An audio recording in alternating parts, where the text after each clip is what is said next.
Bonjour tout le monde, alors ici petite capsule entre la mam astuce et la minute neuropst. C'est à la fois la maman et la psychologue qui vous parlent aujourd'hui pour vous dire quelque chose de très banal et en fait je pense que beaucoup ont besoin de le réentendre régulièrement.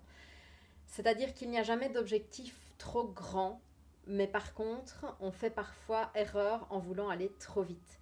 Prenez le temps de décomposer par étapes vos objectifs.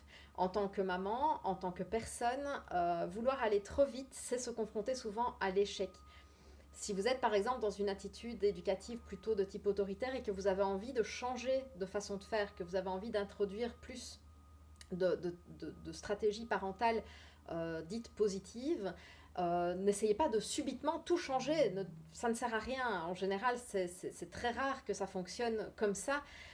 Essayez d'évaluer les comportements que vous souhaitez changer, regardez ceux que vous êtes capable de changer euh, tout de suite et échelonnez petit à petit. Ne vous donnez pas des objectifs trop importants à faire trop vite. Par contre, ayez l'ambition de vos envies et gardez en tête que tout est possible. Vous pouvez atteindre n'importe quel objectif pour peu de vous en donner les moyens. Et pour moi, les moyens passent par la progressivité de la chose.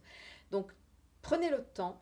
Soyez indulgent envers vous-même, essayez de visualiser l'objectif final et surtout de le décomposer en petites étapes. Je vous donne un exemple concret. Ici, le lavage des cheveux, ça a été très compliqué. On a un enfant qui a les cheveux longs. Euh, et voilà, c'est l'enfer pour lui laver les cheveux. On a essayé de force, ou pas, en essayant des jeux. On a essayé des outils, des ustensiles, des casquettes, des lunettes. Enfin, on a tout essayé. Euh, et en fait, c'est passé simplement par la progressivité.